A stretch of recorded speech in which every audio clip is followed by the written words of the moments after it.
Here I've cut 2 fake leather panels off of an old purse that someone gave me, and I'm going to tape them to a fanoodle to try to simulate skin over muscle. Okay, so here I have the fanoodles wrapped with the artificial leather skin now on them.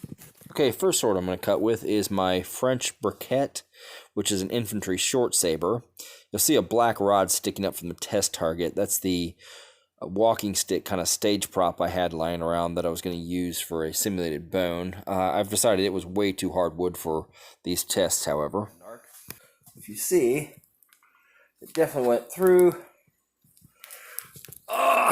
into the meat and all the way down to the bone. Let's pull up the bone here, and oh, that's what happened to the bone. So yes, the short sword, what I like to call hunting sword or riding sword. It says a cat's bulger blade on a somewhat medieval-ish style hilt, I suppose you say. So let's see what happens when we get that.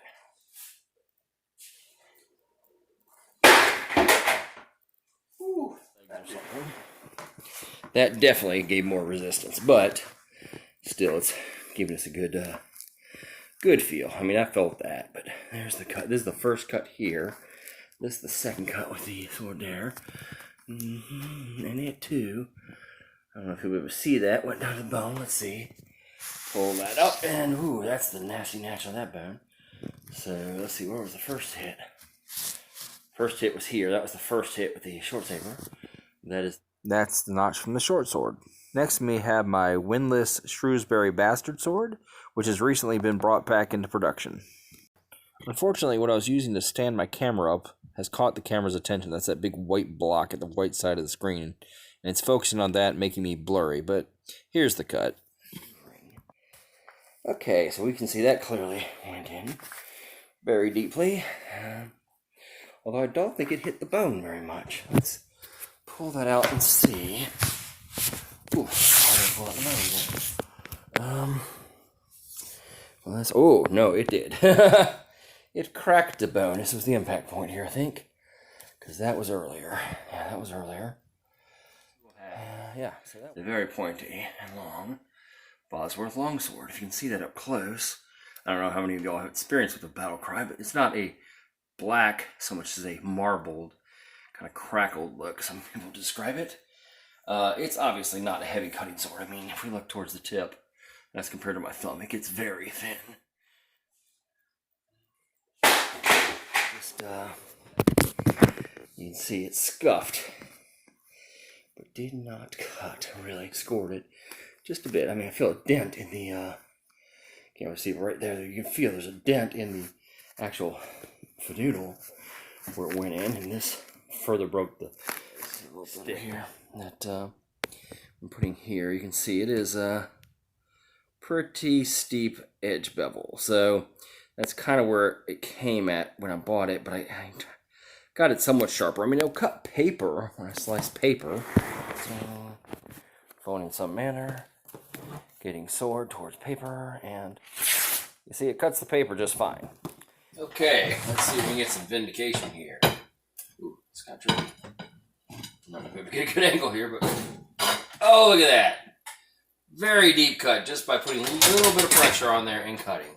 That is what I thought. Okay, so I actually put less pressure on that than I was putting on the mats, and we see that has gone in very easily through this thin layer of skin. It's not much left, some like chicken skin, but still some skin and a lot of muscle. And that was, like I said, just a simple draw cut with less pressure than I put on those fanoodles with the leather. So, Hilson, folks.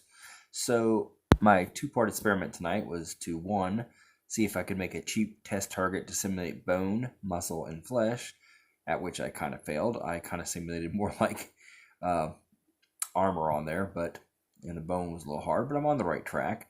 Secondly, was mostly just to have some fun, but to test the Bosworth specifically, because I've always been a little disappointed with its cutting capacity, but I think the cut on the meat and the paper shows that it does have a good edge, and it is capable of cutting certain targets, but not necessarily those that are armored with cloth or especially anything harder. But then again, it's a very thin blade very wide angle, designed primarily for thrusting. So I think it sells at that. And against somebody who only has like maybe one layer of thin fabric or bare arms, or against legs with tights on it or whatever, it would do some horrendous cuts, or maybe to an exposed neck.